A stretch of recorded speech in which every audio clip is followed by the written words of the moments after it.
shining through. I see your true colors. That's why I love you.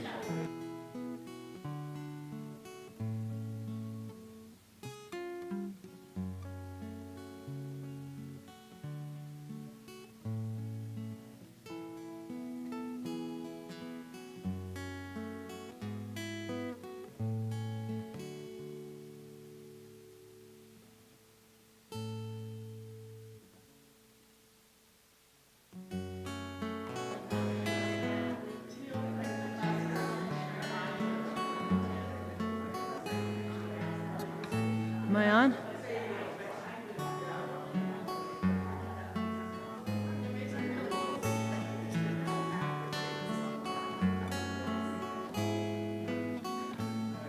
You with the sad eyes, don't be discouraged. Oh, I realize it's hard to take courage in a world full of people.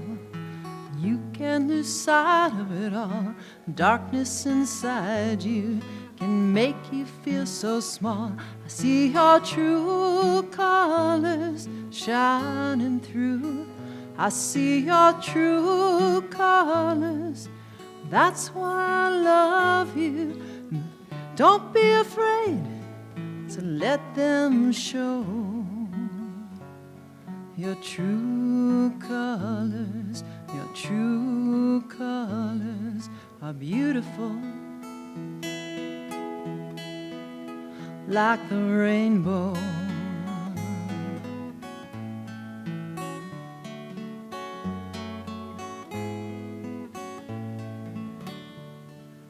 Show me a smile then, don't be unhappy. Can't remember when the last time I saw you laughing.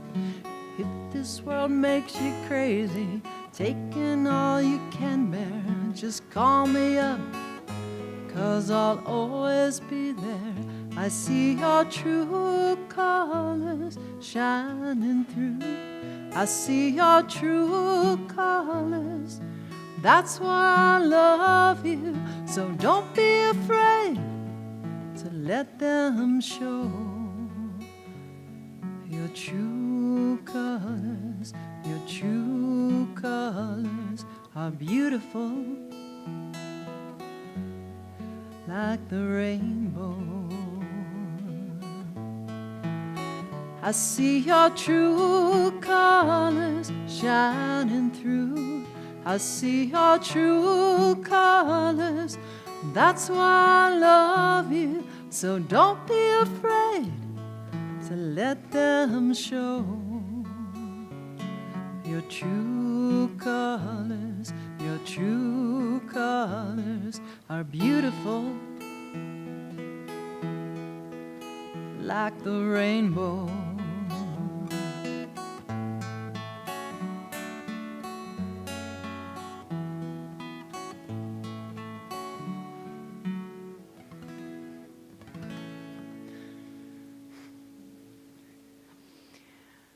Shabbat Shalom. Good job, everybody. Welcome, visitor. I want to, well, Sharon's not here.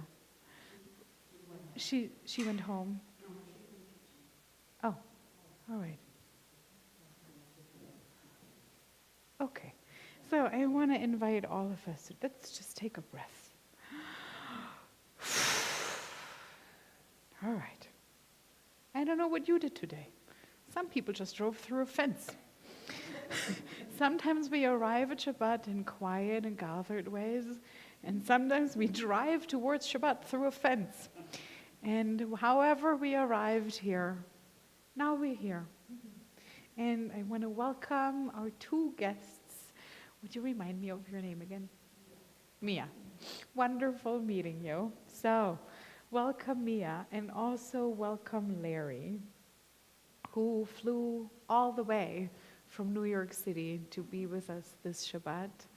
And it means a lot to me. And thank you to all of you here who've been in the synagogue already at least twice this week, and who showed up again tonight. I really, really, really appreciate it. So this is the longest, I'm just kidding. This is the longest parsha there is in the synagogue, in the Torah. It is Parashat Naso. And there are a lot of things to talk about just because it is very long. And I can promise you for sure that the sermon that I'm going to give tonight and the topic that I chose is not among the most beloved ones. So we'll save some discomfort for later. And I just want to invite you now, read with me on page 125, a piece of writing that will hopefully help us to fully arrive in this space. And it is actually on 124. We enter the sanctuary. We enter this sanctuary to welcome Shabbat. Within these walls we sit, surrounded by numberless generations. Our ancestor built the synagogue as a visible sign of God's presence in their midst. Throughout our long history and our endless wanderings, it has endured, a beacon of truth, love, and justice for all humanity. Its presence guided our ancestors out lives of righteousness, holding up to them a vision of their truest selves. Now we, in our turn, come into the sanctuary to affirm the sacredness of our lives. May we enter this place in peace. May holiness wrap around us as we cross its threshold. Weariness, doubt, the flaws within our human hearts, the harshness of the weak, let these drop away at the door. In the brightness of Shabbat, let peace settle upon us as we lift our hearts in prayer. Larry, would you like to light the Shabbat candles with me? We have a lot of candles here, so we need to be a little careful. But we are on page 120.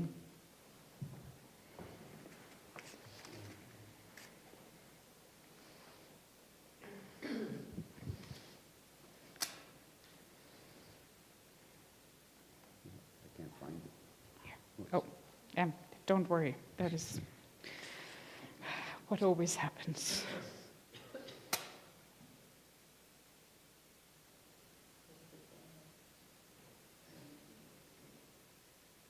Mm-hmm.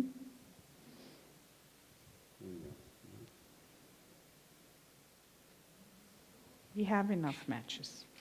I come to think that this is the most stressful thing to do, actually, in this entire Shabbat service. Yeah. I should stop giving it away as an honor. Yeah. All right, here it is. Mm-hmm. Right place? Yep. Yeah. All right, I think. Yeah. All right, good.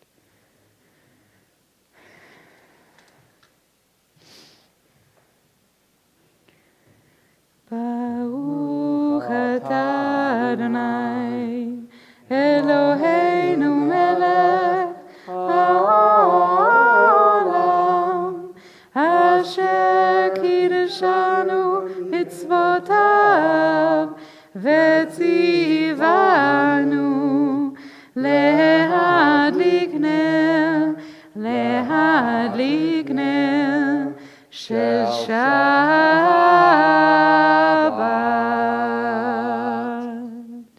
Shabbat Shalom. Welcome to this Jewish home for everyone here. And welcome everyone on the screen or at your homes, actually. So, one of the big tasks that Shabbat puts in front of us on a weekly basis is to create holiness for yourself, if there is no holiness anywhere else to find. Holiness can come in different shapes and colors. Holiness can be a quiet, restful place. Holiness can be a playful space, a place that invites play, dance, writing, maybe even soccer Holiness can be a space where you can have conversations that wouldn't be possible in different settings, because these conversations allow you to be quiet together with someone else.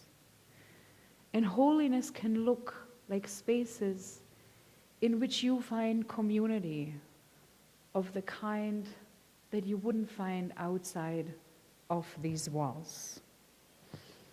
This is the beginning of summer. There are street festivals on Main Street. Long drives are getting planned. Maybe you all are preparing for some trips of one kind or the other. Here's my wish to you.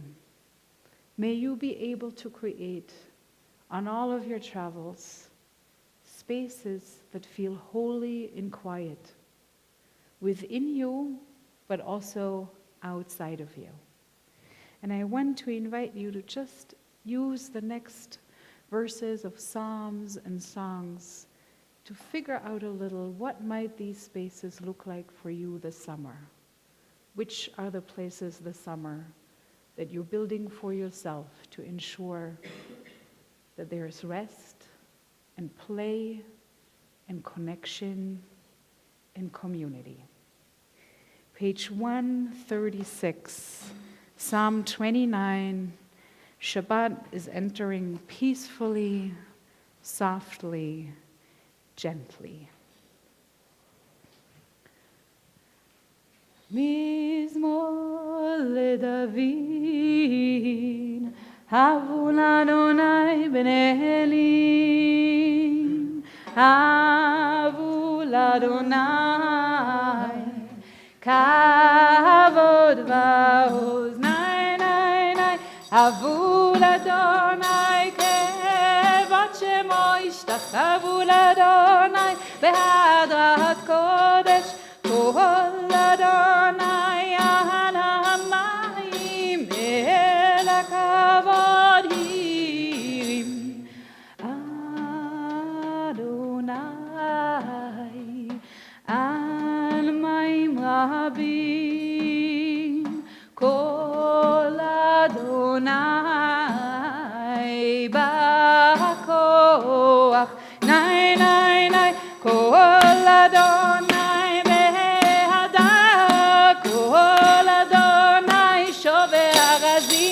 וישבר אדוני את עזי הלבנון ויקידם כמו עגל לבנון וסיריון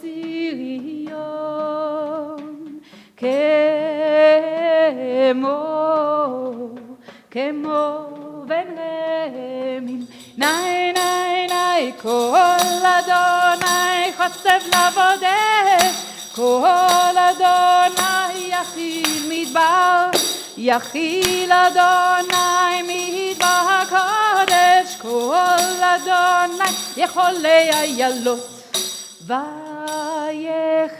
ויחשוף יערות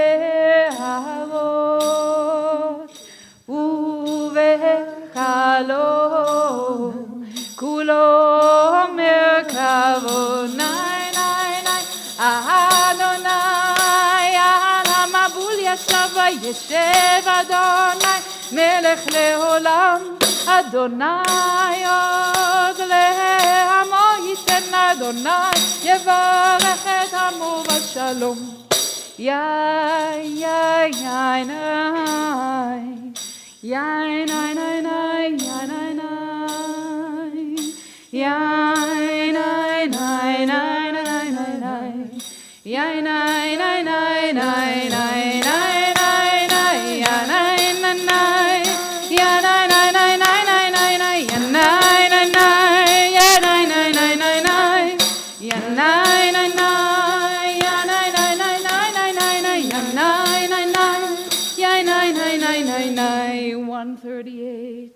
Lechanudi, with all the faces that God is carrying.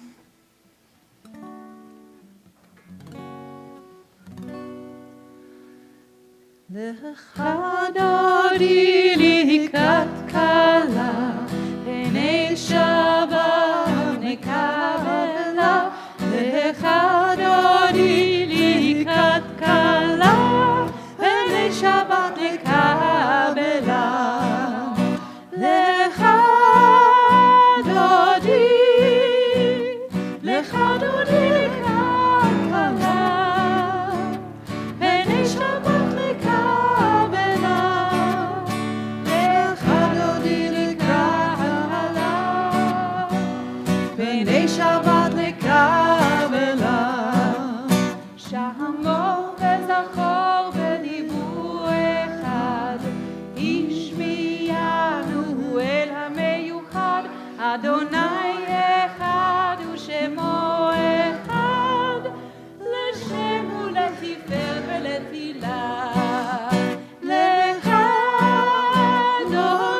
Lecha dodi lekrat kala, b'nei Shabbat nekabela.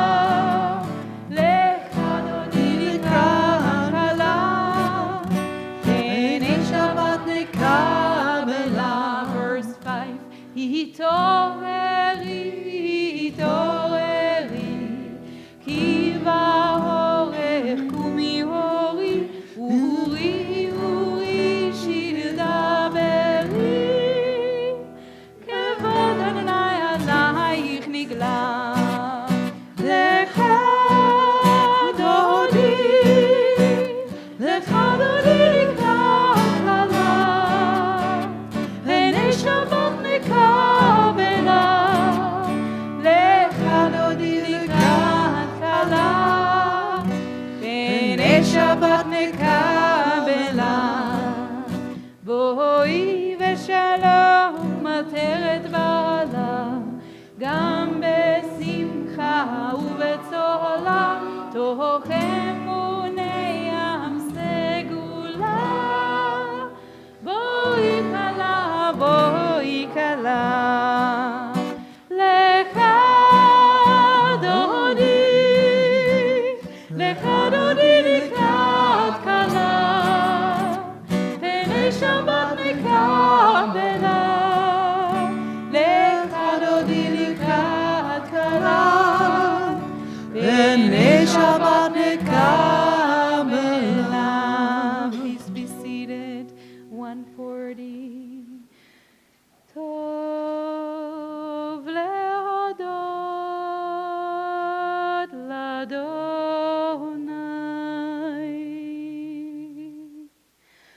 Tov lehodot l'Adonai,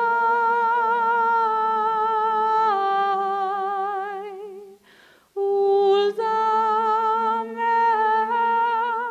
ulzamer, l'shimcha elyon tov, lehodot l'Adonai.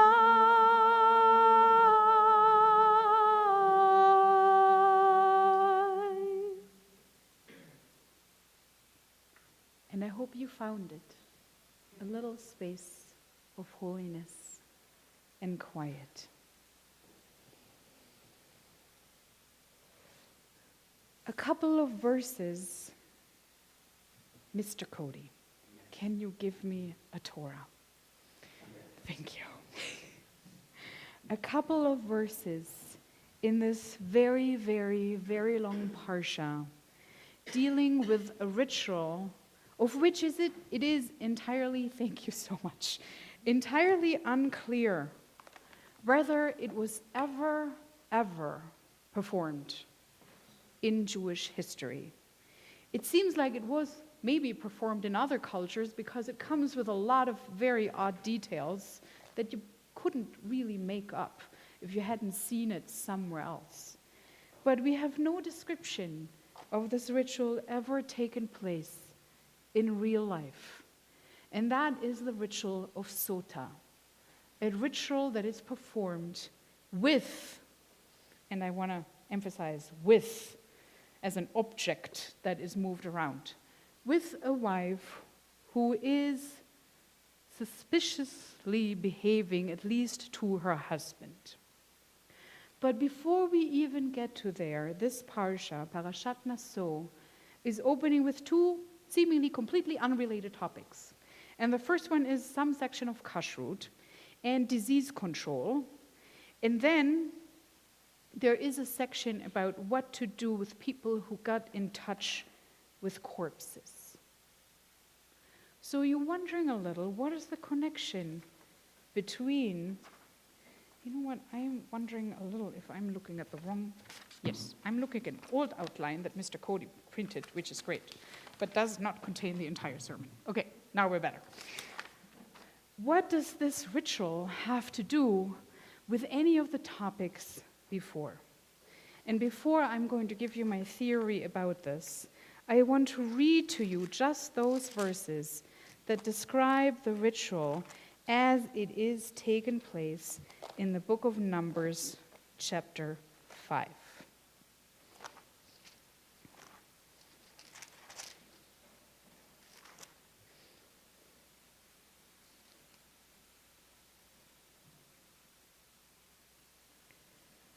The Lord spoke to Moses, saying, "Speak to the Israelite people and say to them, if any man's wife has gone astray and broken faith with him, in that a man has had carnal relations with her unbeknown to her husband, and she keeps secret the fact that she has defiled herself without being forced, and there is no witness against her, but a fit of jealousy comes over him, and he is wrought up about the wife who has defiled herself.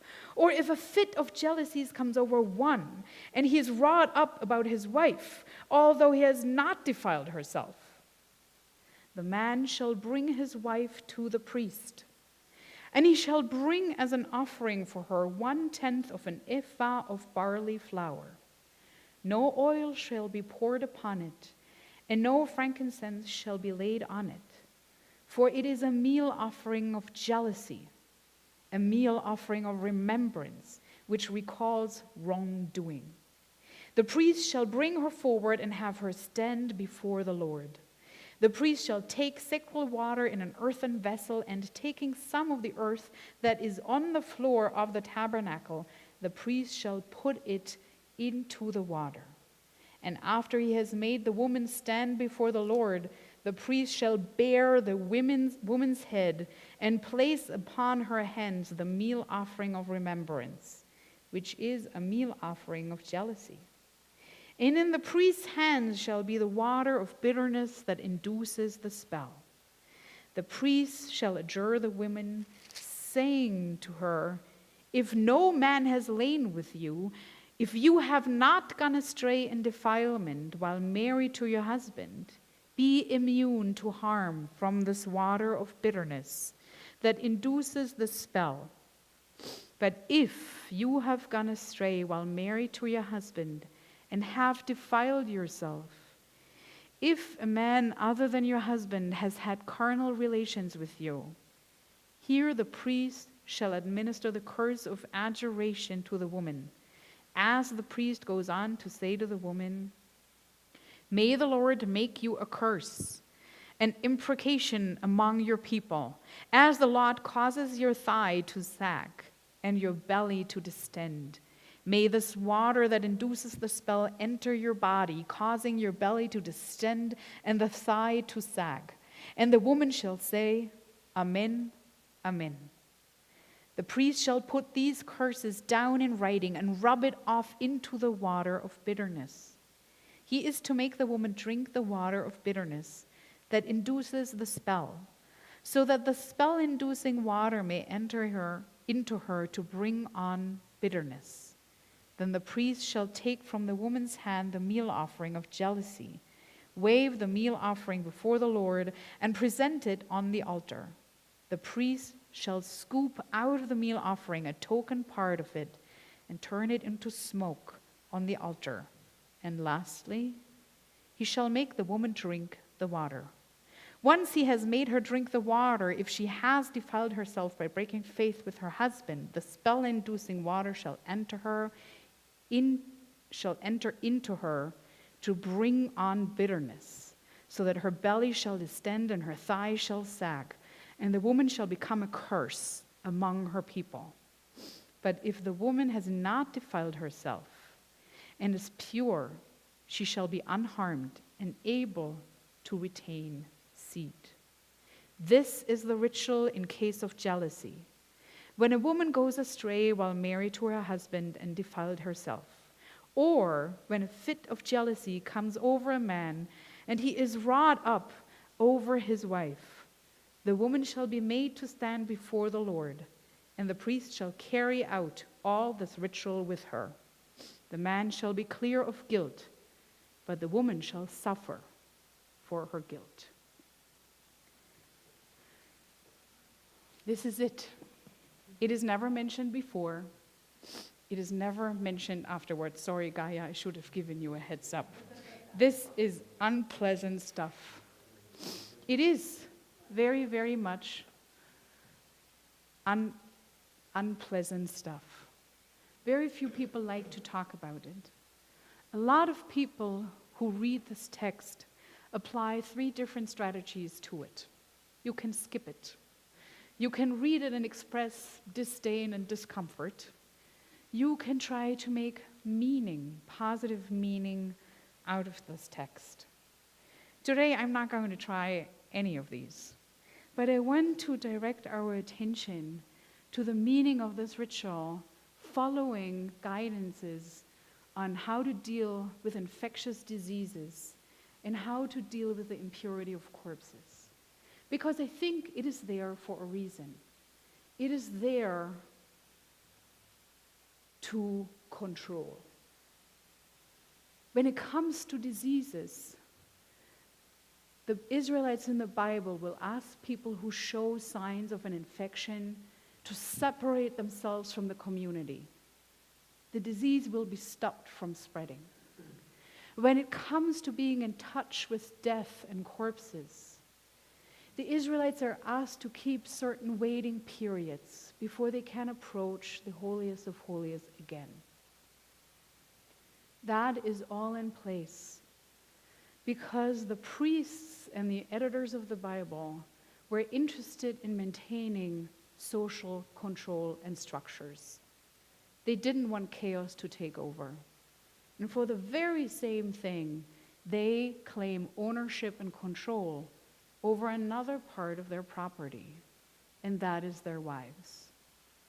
If you take a human body and you move that body into a public space against their will, and you undress that body in a way that is unacceptable in a given culture, and you make that body drink or eat substances it doesn't want to drink, and then you give this body over to the eyes of an entire community, watching every inch of her.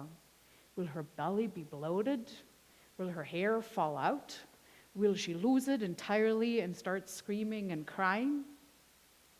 You will evoke very big emotions. This woman is going to be completely overwhelmed. She will be humiliated. She might even be in physical pain because this ritual, as strange as it sounds to us, maybe it actually worked if you just put a little bit of dirt and water. It doesn't sound too bad to me, strictly speaking, medicinally, but maybe it is. Who knows? Ida's eating earth all the time. I wouldn't know.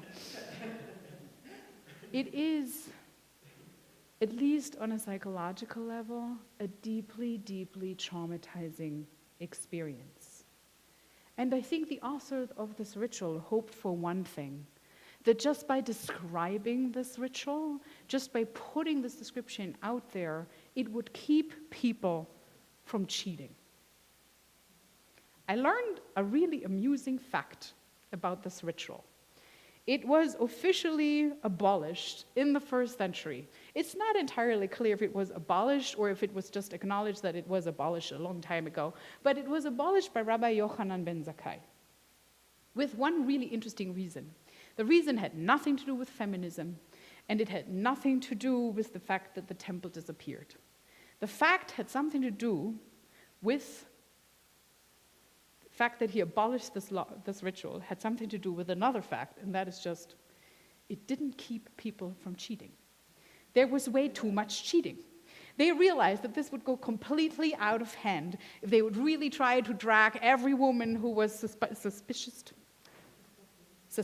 this is the verb that I was looking for, suspected by her husband to be cheating. They would do nothing else except for trying to figure out who cheated on whom. So they just gave up on it, and that was that.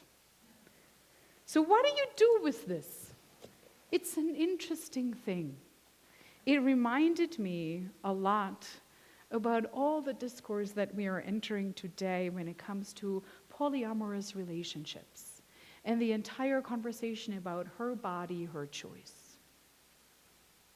About a year ago, I was at a retreat of Bnot Ish. You know Bnot Ish, it's that feminist Jewish organization that I belong to. Marla and Jane, who were here, are part of it. And some of the women there reenacted that ritual. But they didn't reenact it the way it was here. They reenacted a woman and a man who were married for a long time, going to a priest to couple therapy. And the husband says, I am so jealous. I suspect that you're cheating on me. And the woman says, yes, I do. But you know what? After 15 years with you, frankly, life has become boring.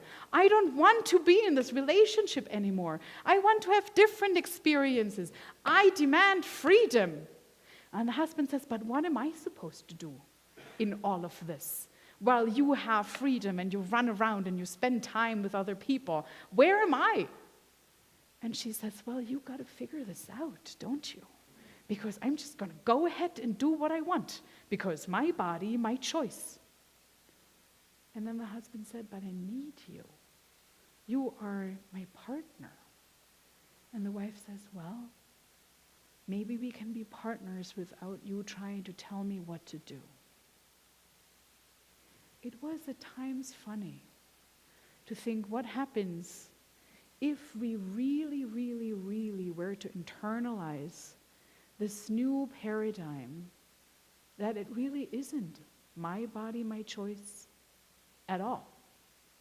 That even my partner is free to do with their body whatever they want. And this was very easy, actually, for me to digest and think about, at least in theory. Don't misunderstand me. It was very theoretical. But then I remembered 4 years ago or 3 years ago, when we had a conversation, a nationwide conversation, about other people's bodies, in which maybe many of us have found ourselves on the exact opposite side. We weren't there for liberation and leaving everybody the choice they wanted to make. Maybe a lot of us were among the people who were trying to tell other people, you gotta wear a mask. You gotta be vaccinated. You need to keep a certain distance. And here in Montana, maybe more than on the coast of this country, this conversation became quite toxic. And it became quite violent, as some people demanded absolute freedom to move their own bodies wherever they wanted, and to get dressed or undressed the way they wanted, and not to take care or, think even about the needs of others. They didn't want to. It was their body, their choice. And in a kind of strange way, our society has managed to just stop the conversation and move on to the next conversation. And we actually never really settled, I think, as a national community, where the liberties of one person and one body ends, and the next one, the liberties of the next person, begins. We changed the subject from COVID and hygienic precautions to birth control and pregnancies. And some of us shifted lines and alliances as we shifted the topic. But there is a really big and large looming question in the space. And that is, to what a degree can a society take ownership of an individual body, an individual member's body of the whole? And we live in America, so I think our bodies are actually more protected than the bodies in many other societies. And that is something still to be very, very grateful for. But where does it leave us with the ritual of Sota? Where does it leave us if we feel gnarling doubts about our relationship? Where does it leave us if we feel outraged about the behavior of other people, whether it might be a cheating partner or someone who might endanger my life by not behaving in a way that protects my fragility? Here are some things that I learned last year, not so much from the play, but by thinking about the play after the fact. What do you do if you live in a relationship with a one individual spouse or several people and they just don't behave the way you want them to behave? You may decide to leave. You may go for a divorce or for immigration, and you leave because you realize you can't control, you should not control, but the society you live in or the relationship you live in is not what you want for your life. You can try to forgive. This might actually be a little more difficult than getting a divorce and running away. It is incredibly difficult if we have to forgive people for things that we assume are fundamentally wrong, a real clash of values. And yet, the ritual of Sota is at least potentially one that can bring forgiveness. We might also change radically our expectations. We might accept that we really don't have control, and we might try to rearrange ourselves in our situations as good as we can. Or we might also attempt to really change our own behavior, to become more like the people surrounding us, consciously or unconsciously. Our own behavior always evokes a response behavior from others. If someone decides to do with their body something I disapprove of, I can do exactly nothing. Because any attempt to make them do something with their bodies that they don't want, that is called torture, or rape, or severe neglect. I can remove myself, or I can accept. There's one element of the ritual of Sota that I took away as an interesting indication of what we could learn from it, where this might go if we wanted to reread the prescription. And that is the fact that within the ritual of Sota, something occurs that doesn't occur anywhere else. If we have a piece of paper that carries the name of God on it, and we want to get rid of it, we never throw it in the trash. We never put it in water. We are supposed to bury it like it is a sacred body, untouchable for anybody else. In the ritual of Sota, we learn something really interesting. The priests are supposed to write the name of God on a piece of paper, put it in the water, and rub the ink into the water.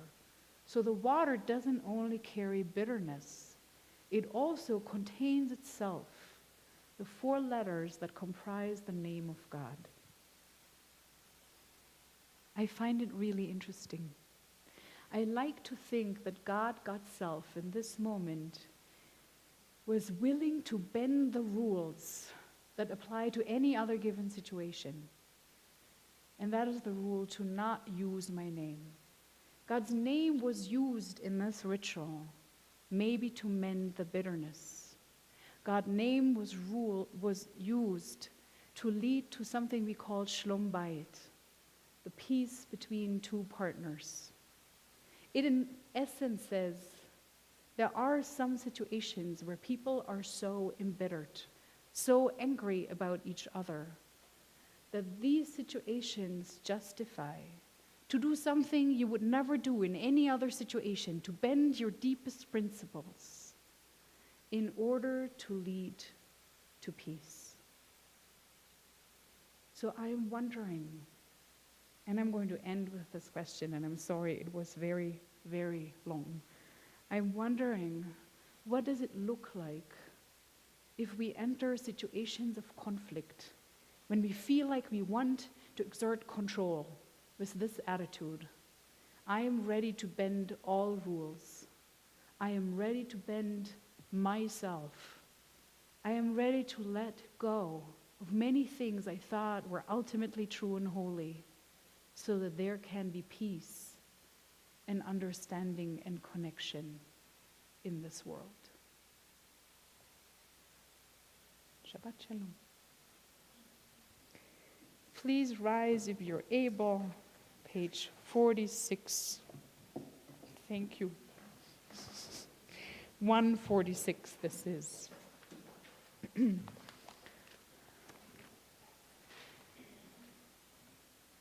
Baruchu et Adonai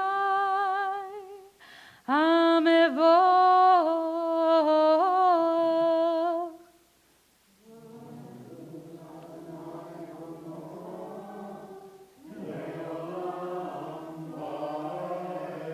Baruch Adonai HaMevorach Leolam Vaed. Please be seated. Page 148, the blessing over creation. Baruch atah Adonai Eloheinu melech haolam asher bidvaro ma'ariv avim el chai v'kayam tamid yimloch aleinu leolam va'ed. Baruch atah Adonai ha'ma'ariv avim. 150. With never-ending love have you given us the Torah to bend it and turn it and dig into it and learn from it so that we can change. 150.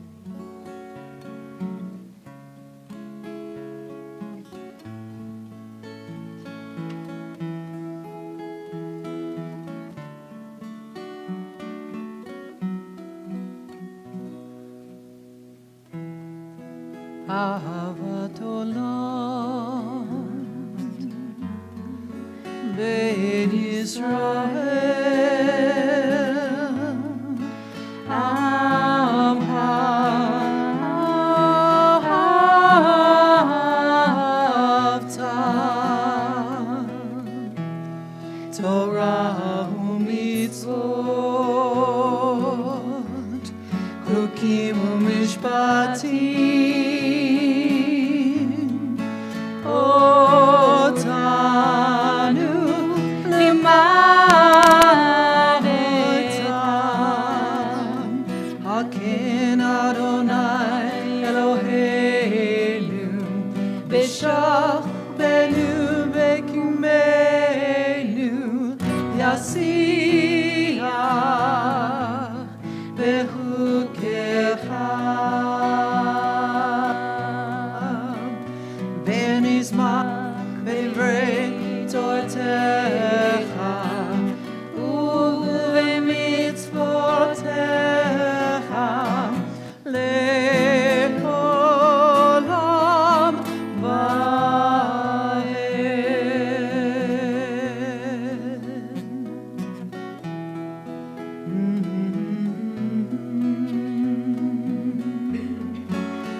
ואהבתך אל תסיר ממנו לעולמים. ברוך אתה אדוני אוהב עמו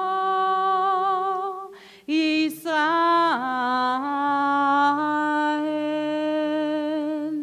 שמע ישראל אדוני אלוהינו אדוני אחד. ואהבת את אדוני אלוהיך בכל לבבך ובכל נפשך ובכל מאודיך. והיו הדברים האלה אשר אנוכי מצווך